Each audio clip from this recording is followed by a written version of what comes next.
Well, we could start.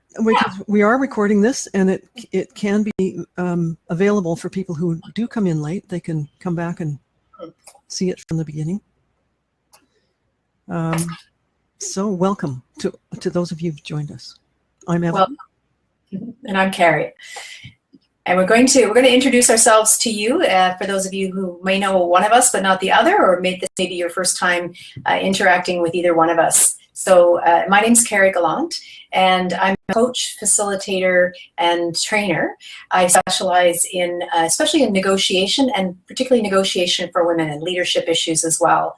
I'm delighted to partner with Evelyn on this project as we are coming together with our mutual love of horses is what really brought us together, as well as our love of coaching and personal development and helping to assist others in better communication strategies, better personal and professional development, emotional intelligence, and what I'm also learning now around conversational intelligence, a new model. And so one of the things that brought us together under these areas was that we were finding that, and through our own experience working with horses, Evelyn much more so in the recent past, me in the former past in my youth, and with coaching, we're finding how many women resonate with working with horses, and particularly around the issues of power, and how working with horses can really help women to not only access their power, but embody it in new and different ways. Welcome, Kate. It's great to see you here today.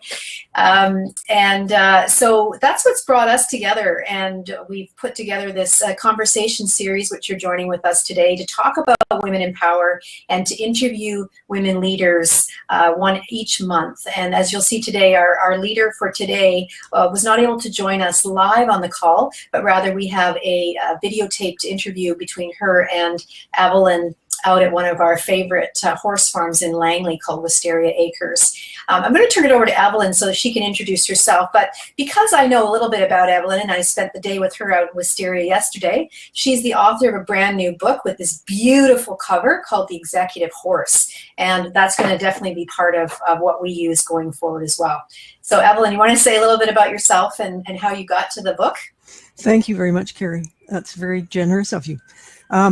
I came to horses late in life, about 18 years ago, and was instantly struck by the power of the horse to what I called slam me back into my body, create the environment for having insight and aha moments, and setting me up to be able to journey inward with a lot more power and effectiveness. And it helped me. I was in a very challenging contract position in Markham, Ontario, in an IT company. And it really helped me to manage my way through some very high stress, high stakes situations. And I also immediately thought that I wanted to find a way of putting people and horses together in this kind of format that was so powerful for me. And so over the years, that's what I set out to do as my next career. And so I'm the founder of Equine Coach, which is a company specializing in coaching people and teams using coaches. It's only on the ground. And I specialize a lot in leadership, communication skills, of course, nonverbal. And the issues of power always come up, especially when coaching with, a 1,200-pound animal that you cannot overpower or dominate or otherwise try to control. So it really is a tool that helps us develop emotional intelligence. So my company has been going for 10 years. I also am certified in emotional intelligence and deliver the bar own EQI and incorporate that in my coaching as well. I've also become a horse trainer. So my business is, I've gone a unique path. My coaching is based around the notion that we need to be able to communicate with the horse in the horse's language, not just expect the horse to understand what we want, and allow the horse to become a projection for our ideas about what the horse is communicating. So I help my clients to understand the basics of horse communication, and that sets us up for more genuine communication. What else can I say? Thank you also, Carrie, for mentioning the book. The book just came out, and it's in my mind for a number of years. It's intended to help explain to people how this work is so powerful. So it's got some case studies in it and a model that I use for coaching. And as Carrie said, inevitably when working with horses, issues come up around power, risk, fear, and certainly presence. And so Carrie and I have been toying with various ideas about how we can move this forward, and Alpha Mare Leadership was born. And this is the first in a series that we're going to do monthly, where we're going to interview women in leadership positions, women of power. And I hope you'll find it useful. Evelyn, what did you want to talk about why Alpha Mare? Why we chose that? Yeah. The idea of the Alpha Mare is often misunderstood as the idea of the boss mare, or a bossy mare, or Alpha Stallion as a bossy character. And in fact, Alpha Stallions are bossy characters, whereas Alpha Mares are not. Alpha Mares lead with this magical cloak of leadership, where they maintain, in fact, they are the true leaders of the herd. They don't get into fights, they settle them, and sometimes not. Sometimes they let those fights work themselves out. But they're the ones that the rest of the herd looks to for safety, for leadership. You know, what do I do here and now?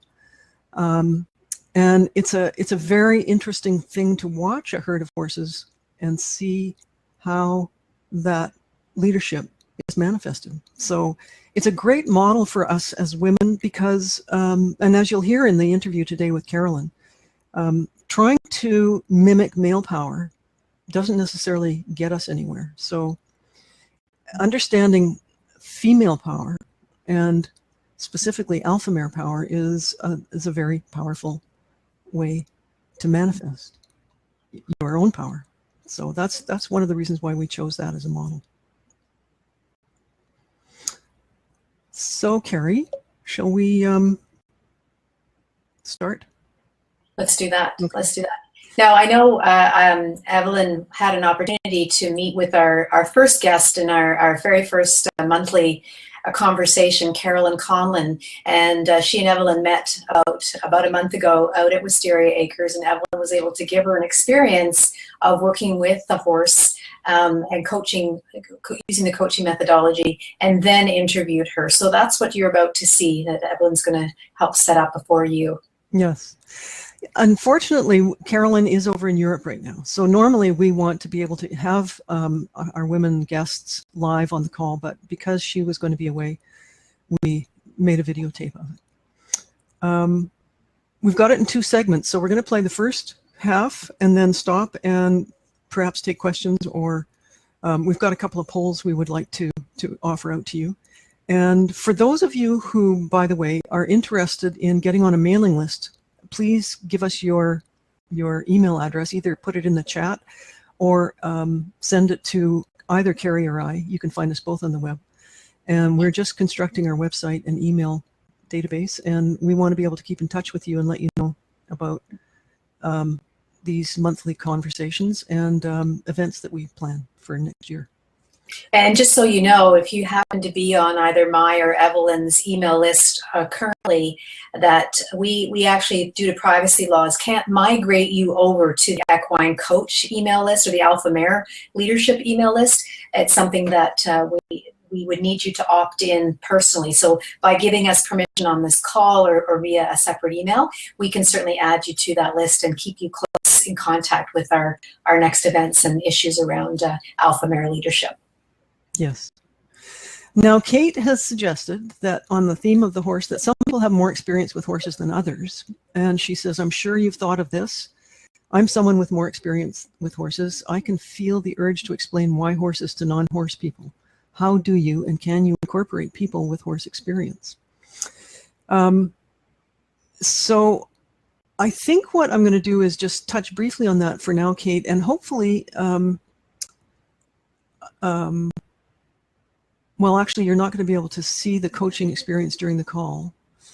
But we're going to talk a bit about the experience in the interview. And then I think we can get into this more a little bit later. As far as incorporating this work with people who have horse experience, the way that I am a horse trainer now, actually, and so the work that I do with horses is not widely understood in terms of horse behavior and horse communication. So I usually find that people learn a lot about horse communication, even when they are experienced. So I'm going to leave it at that for now, and I'm going to start sharing my computer screen and pull up that video. But please, for all of you who have questions or comments, please pop them into the chat box. While Evelyn's getting out the video and getting that loaded up, one of the best ways I've heard her describe it is that she speaks horse. We've been asking horses for millennia to speak human. And sometimes we're not always that successful in getting the horse to understand human language. And so one of the key skill sets Evelyn's been trained in is actually speaking horse language. So speaking to them the way they want to be spoken to, which is rather unusual. Mm-hmm. And it's completely nonverbal, and it's quite something to watch the first time you see how simple yet sophisticated it is. I'm going to start the show now.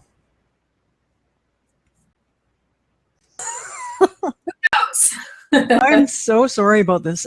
We've tested this. I can't tell you how many times, but this platform is still in development, and it has, when it's working, some great features, and when it's not, it's a disaster. So what I'm going to suggest we do, Carrie, is we're going to put the videos up for people to watch, and I think you and I, Carrie, should retape this whole show and put it up to watch. But what I'd like to suggest we do now is I want to give out the polls and have a chat with people who are here today about their interest in the conversation, and let's find out more.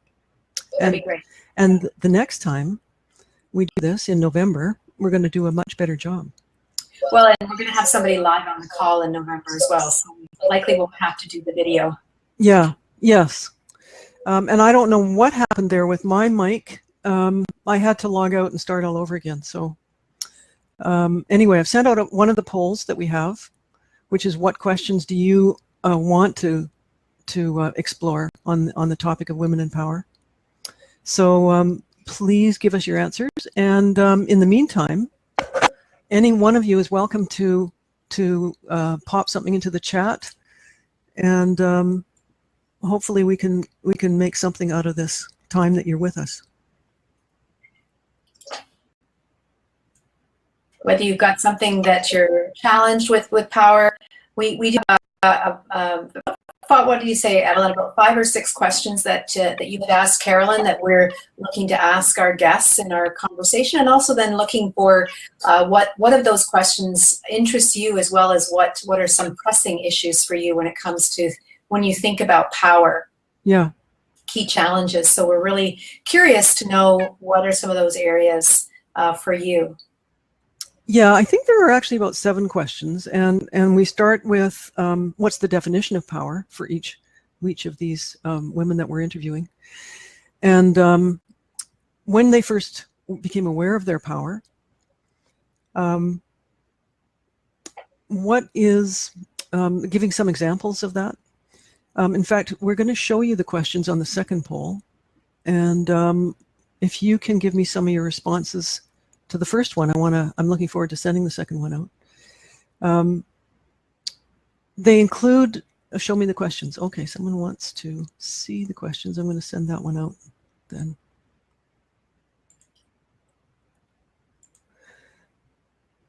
So the second poll says, which question most interested you in the interview? Of course, you didn't see that part, but you'll see the list of the questions in that poll.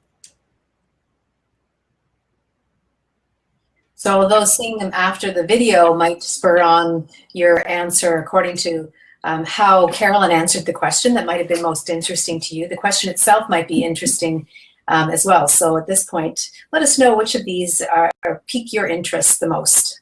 And it's a multiple, you can choose as many as that do interest you. It's not limited to one. And you can even add your own down at the bottom.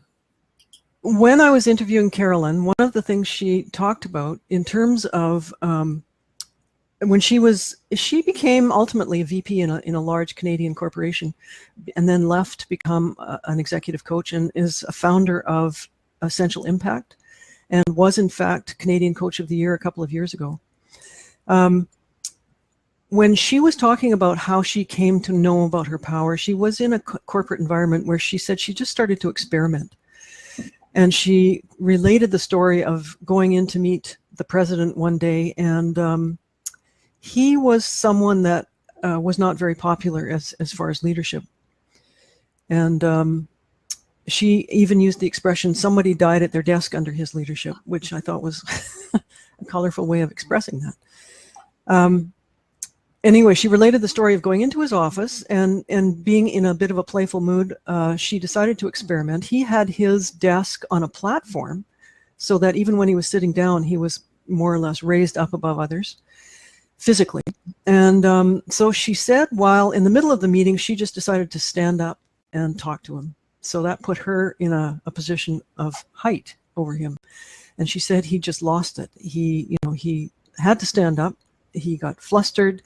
The whole business of the physicality of his power was so visible in terms of when it was threatened. It was really an interesting experience for Carollynne. And I also made the analogy in that interview of that is what we do when we are coaching with horses, is commanding the space and understanding how to command the space and get respect instead of fear, or instead of trying to dominate. And that comes from inside. It comes from understanding how to use and express your energetic self. And it comes from an understanding of being able to see also what's needed by the other party. What kind of power or what kind of leadership do people need from you? So I see that we are getting some answers to the polls. Yes, we did have Carollynne giving advice to women, and so Kate likes the questions, how do you manage other people's expectations of you? And can you tell us about the time when you became aware of yourself as a leader? Luann has said she likes what's your advice to women as to how to cultivate your own power. And I can give you a summary of what Carollynne had said as her answers, and perhaps we can share these bits with each other. Carolynne's advice was really twofold. One was to really take care of yourself. She talked about how she, in her experience, she sees younger women trying to do it all, and not really putting themselves first. And she didn't use the analogy, but I often use the analogy in women is the airplane. When the mask falls down, you're instructed as a mother or as someone who's responsible for looking after someone else is to put the mask on yourself first, because that's the only way that you can be helpful. So that was one of her pieces of advice. How do you manage other people's expectations of you? Kate wants to know, and Carolynne's answer to that was contracting. And for those of you who are coaches, you'll know that contracting is something that coaches do to explicitly uncover what are the expectations of your agreements. So as a coach, Carollynne uses that in all her relationships, and recontracting when those expectations are not met, or when things start to go sideways. Can you tell us about a time when you became aware of yourself as a leader? So I'm going to turn that question around and ask you, Carrie. Can you tell us about a time when you became aware of yourself as a leader?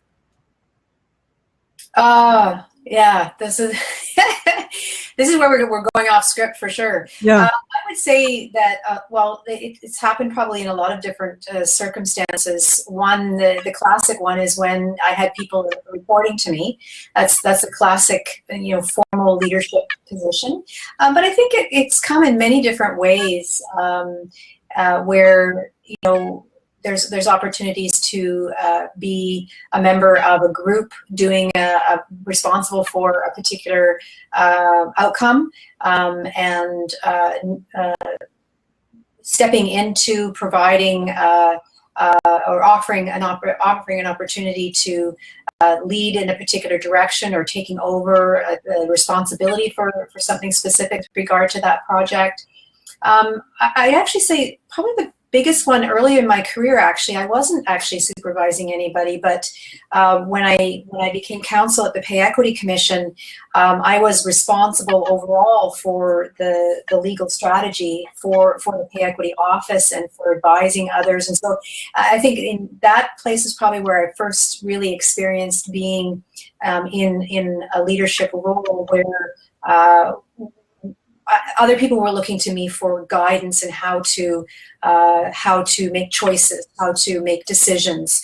What was the guidance that that they needed in order to choose the right path or the best path forward for what was a women's equality issue. So looking back, I'd say that would be one of the earliest places. And again, it's interesting when I look back, it had nothing to do with supervising anybody, because I had a secretary that I shared with the commissioner, but other than that, I didn't have a team. So it's a kind of a non-traditional, perhaps, way of looking at it that way. Thanks, Carrie. I'm wondering if there's anyone of our audience who wants to comment on any one of these questions. And if you would just pop something into the chat box, we can invite you to join us live. And that would be fun. Who have we got? Anyone? And I'm curious how you're looking at power. How are you defining power? Here we go. See, Luann has a question. I might be interested in the concept of power to people who might not realize they have it. Interesting. Very good. Great question. Yeah. Luann, it sounds like you might have been in that position yourself. What ways have you done it in the past? Would you like to come on live, Luann? Sure. Great. Excellent. Okay, you've been invited to join the webinar live, and so you should be added into the window whenever you accept. And you may need to turn your webcam or mic on in order to do that at some point. Yeah. Oh, God, I didn't even dress up for you ladies. I'm so sorry. Bravo! Got me in my space. So Great. So by the way, I do know Carollynne, and I was really very much looking forward to hearing what she had to say. So I'll wait for the videos. I'm sure they're terrific. Yeah. And given that I don't think this will be on any webinar, this is a conversation. So I'll take advantage, or maybe we are recording it. Yeah, that's fine. I guess I'm just trying to understand. I deal with a lot of women, middle-aged, in a club, and it's a university women's club, and I guess I toy with mining their contribution to the club and having them understand that they have the power to steer things positively and negatively. Yeah. There's something about contribution that keeps coming up. Like, I believe when we contribute, then we feel our, life is better. We feel our power. And sometimes when women are in groups, they're not sure what their impact on the group is. Right. That's me speaking. Well, that's something. No, are you here? Feedback. Sorry. I'm going to try it. That's my part. Can you go YouTube? That's not better. Okay. I'll take my mic. I mute. How about I mute?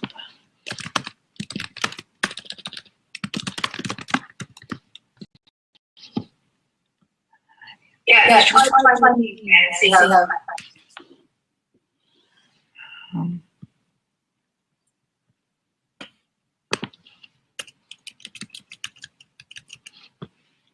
I don't know how to mute. So you might be able to mute on your computer itself or on the dashboard. There you go. So it looks like she's got her webcam off. I don't hear the echo anymore, Evelyn. Except I don't think I can hear Evelyn now. Oh dear.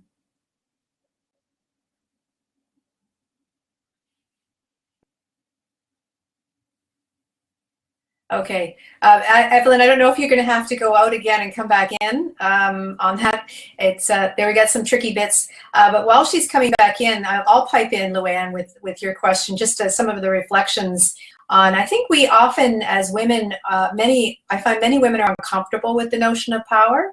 Do you find that as well, in terms of what your experience is? I'm not sure uncomfortable is the word, as opposed to just maybe not knowing it. So Unaware? Yeah, or unaware of its possibilities. How's that? Yeah. And I think there might be a few different. Luann, if you can just mute your microphone again, that'd be great. Thank you. That's perfect. Now the echo's gone. Evelyn, are you back? I think so. Can you hear me? Okay, awesome. What I was going to say is I think there's a few different ways we can look at power. I've heard just, back in my early days in conflict resolution, we used to talk about the difference between power over and power with as a key distinction. And now we're seeing a lot more distinctions, a lot more ways that people are describing looking at power. So, for example, in Gloria Felt's work down in the US around women in power, she often talks about power to as a way of influencing. I often use the word influence, to influence an outcome. Influence doesn't have to be a negative word. It's really about how we're influencing change. So again, that power to is very similar to being able to influence change through contribution, as you say. I've also heard this lovely phrase that I really like about power apart. And so for women, that can be quite a challenge, because when we want to be, most of us want to be in community, we want to contribute as part of a group, and so we're often not as comfortable with that power apart notion. And yet sometimes it's those times when we're willing to stand alone or to stand apart because we stand for something, that power apart can be very important. Even witnessing what's going on in the US right now, a lot of us want to be apart from what might be a very loud and uncomfortable situation. I think Carolynne's example, Evelyn, that you shared about her standing up in that fellow's office, she was willing to exercise that power apart from what might have been expected of her in that particular situation, to sit at the desk opposite his big desk that's raised up on a platform, but instead she put herself apart and used that type of power. So just those are some thoughts I have around those issues. I wanted to also mention, because of the question about working with horses, and working with horses is a fantastic way to show women how they impact others, and especially those who feel powerless. And I think there's a real magic in interacting with a large, full-sized horse in a nonverbal setting, where it's nothing about what you're wearing, how your makeup is, how good your jewelry is. It's not about your words. It's only about your presence. And when women encounter that and understand how their energy is having an impact and their body language is having an impact, it's a lesson that is really profoundly learned, that I don't know of many other ways that you can learn it that way in such a short time.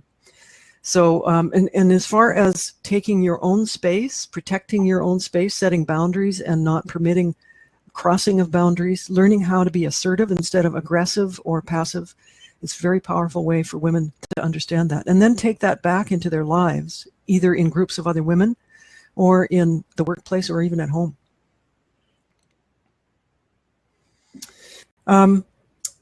Carrie, we had said we were going to keep this call to 45 minutes to respect people's lunch hours, those of us who are joining us on their lunch hour.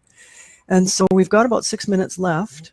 And I want to know if there's anything else members of our audience want us to talk about.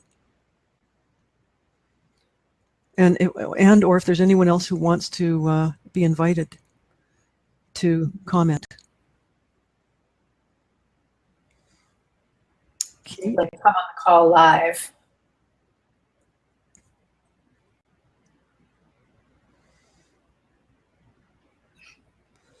I'd love to call out someone on the call, but I don't know if she'd appreciate me calling her out. Actually, I know she's not shy, so. Who's that? Oh, Kate. Kate, do you want to come on the call and talk about some anything that you have related to power? I'm thinking about some of the things that you and I have worked on in the past.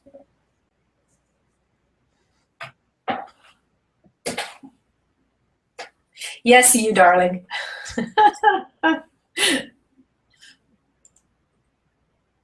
Yes? Great. Would you like to come on? Okay. Here you come. Right on. I hope this doesn't start another round of echoes, but if it does, Carrie, maybe you and I need to mute. That's probably a good idea. There's Kate. Oh, There, she's purple. Hi. Hi, darling. can you hear me? Yeah. I can, and no echo. Oh, that's excellent. Fantastic. Welcome. Thank you very much. How can I help? Well, what are your thoughts on what we've been talking about today? How's it relate for you? Well, Evelyn, I've not met you before. Carrie, Oh. obviously, I've met you before, and I'm so grateful for all the stuff we've done. Evelyn, I'm really looking forward to hearing more about this. Great. Thank you. I particularly asked the question about horses for people that have more experience with horses, and I don't want to, how can I say this in the most inclusive way possible? I agree horses have a lot to offer. Yeah. I grew up with them. As a side story, my father once said to me, I really think horses have really taught you a lot about what you need to know about men because, you know, we're large and hairy and sometimes we squash you against the wall, but we mean well. I suppose I have more to learn. That's great. But I'm really grateful for you opening a space to talk about women in power because it's become very critical just at the moment for me, and I've been doing a lot of thinking about it. I work as a lawyer, so predominantly male environment. Yep. And I constantly play unconsciously with power. I went to see Carrie specifically for her negotiation courses focused on skill sets for women, because I thought as a lawyer I ought to be very good at negotiation, and in fact I vomit slightly in my mouth when I think about negotiation. And Carrie gave me some tools that really changed how I look at it and allowed me to harness my power in those environments. So I think the moment the place to open up and talk about power, talk about that story, about that one story is just helpful to think other women are playing around with these things. Yes. Yeah, and Kate, I remember when I worked together, it seems like we didn't talk specifically about it in terms of power, but there were a couple of things that you shifted that sort of brought you further into what I would call a place of power, being more powerful. Do you remember that? I have very strong visceral memories of the day we worked together with Katie Waika, another excellent and powerful woman. Katie and I took the course together from Carrie. I'm trying to think. I'm imagining you have one idea in your mind. The one that's really striking me is that Carrie broke it down and gave me some concepts that let me think about it. So we talked about power. Power in negotiation as having a color blue and a color red. I really like the way Carrie described it, that predominantly you could say that the red energy is a more frontal in your face energy, and the blue energy is a more of a caring, how can we make this work for everybody kind of a negotiation energy. And then she did the lovely thing where she said, and predominantly we see this breaking down as mostly men in the red environment and mostly blue say naturally maybe for women. But you can harness both. They're both skill sets. And that was so helpful to me because I instinctively thought I had to come out hard and red. Because I don't know why I thought that, but I did. Yeah. And I'd start that way, and then I'd bottle a little bit in my mouth because I just knew I could bully my way into winning. And that wasn't really what I wanted. That wasn't how I wanted to use my power. So learning that I could think about them two ways, that I could harness them as two sets of skills, and then I could actually recognize when somebody was throwing me a red, as I learned to think of it. And I could react back red if that was appropriate, or I could also harness the power of a bit of my blue side. And it just felt so cool that I had a way of knowing that I could do that I could wield that power in different ways, that I could learn about it and then be more useful to other people because of that. Gosh, that was so groovy, Carrie. Oh, just love that. Well, what else did you notice? What else did I learn? Okay, that is actually a wonderful wonderful recap of the journey that you went through that day, and actually it's actually so germane to what we're talking about today. I mean, the whole idea of the alpha mare leadership is that red inside, because we talked about it as the red inside the blue, that you can be strong, but you don't have to be the pound your fist on the table, because most of us are uncomfortable with having to go, like you said, vomit in our mouth if we feel we have to be in that kind of aggressive way to be in order to negotiate, in order to be a leader, in order even to be with a horse. And yet the way that it works best is when we're able to have a bit of both, and we do the style that works best for us. And the alpha mare, as Evelyn described it, really the alpha mares are more like that. They're more like they're willing to go. They're willing to push into your space when they need to. But by and large, they're just in it. They're solid, and I watched one yesterday, and she's just like, yeah, this is me. Yeah, Who I am. I'm so fascinated by this. I hadn't encountered such a dominant society of whatever languages. So alpha dog, obviously, I don't know if I missed the part where you said there is the language of alpha dog. It's all over the place. And so my immediate feeling when I saw you chosen this title was that you were having a little fun with it. Yeah. I'm embarrassed to say I guess I instinctively knew there would be a deeper story. There is. And I'm terribly excited. That's not the right term. I'm really excited. Yeah. Well, one of the reasons alpha dog or alpha bitch, female dog, is different from alpha mare is horses are prey animals and dogs are predators like us. And so it's very instructive for us to have that different perspective. I know that women really relate to horses, I think by and large, because there's that shared sense of prey. So I think there's that also that paradoxical aspect of horses. We see them as being extremely powerful, and yet they're extremely fragile, and they're prey animals, and their concern is, don't hurt me, don't capture me. So there's a powerful learning that comes about because their hierarchical and social lives are different and informed by being prey as opposed to the lives of dogs. It can look very similar, but there are subtle differences that we can learn from. A good solid point that I actually hadn't thought of. Yeah. Which, of course, I didn't think of everything. I just think of their teeth and how flat they are, which, of course, means that they're prey, that they're grass cropping. And I also remember... eyes on the side. And I always remember introducing a young gentleman to my horse as I reached out to, offer him something, my horse. And dear Doug, oh my God, watch out, he's going to eat you! No, I really don't think so. There I go riffing on horses a little bit more. And of course, I'm wildly jealous of your time with horses. And I'm also just, if we're chatting, I'll say I was working with a woman recently who is a very intuitive counselor. And she said she felt horses were coming into my life somehow. One of those wonderful moments. And this was actually a couple of years ago. And so I was going to march out and see a horse, make it happen. Yep. And now here you guys are. Well, Kate, the next time you're over in Vancouver, we'll have to get you out. You and Katie both. Now, before we say goodbye, I wanted to know if Suda would like to join us and give us...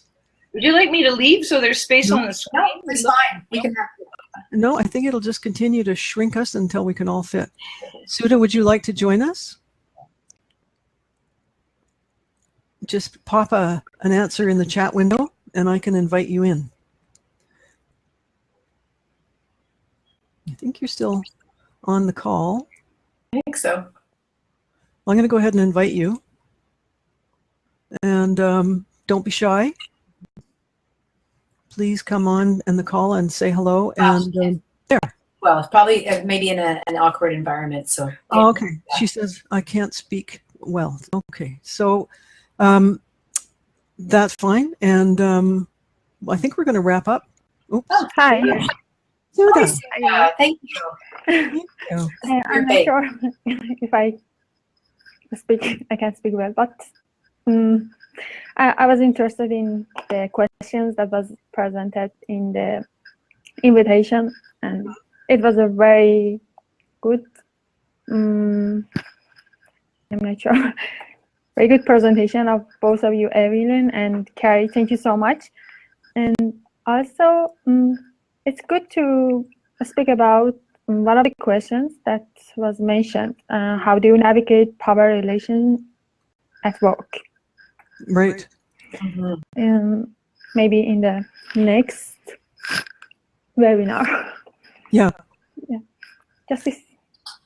Great. Well, thank you very much for speaking up, Sudha. Thank you so much. Thank you for Great. your time and also sharing the experience. I'm very interested to work with hosts, get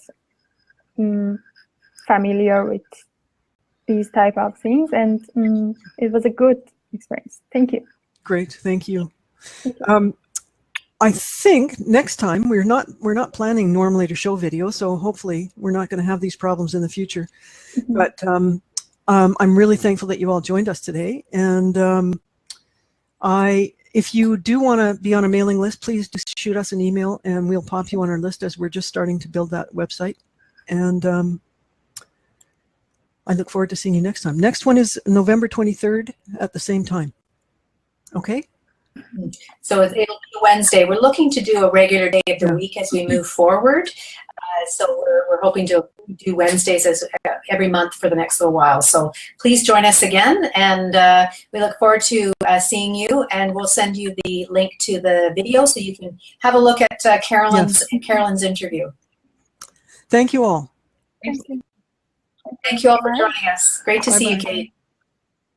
Bye-bye. Bye. Bye, Sudha. I'm looking to see you You again. left already, so. Thank you. All right, great. You too, Evelyn. Bye-bye. Bye-bye.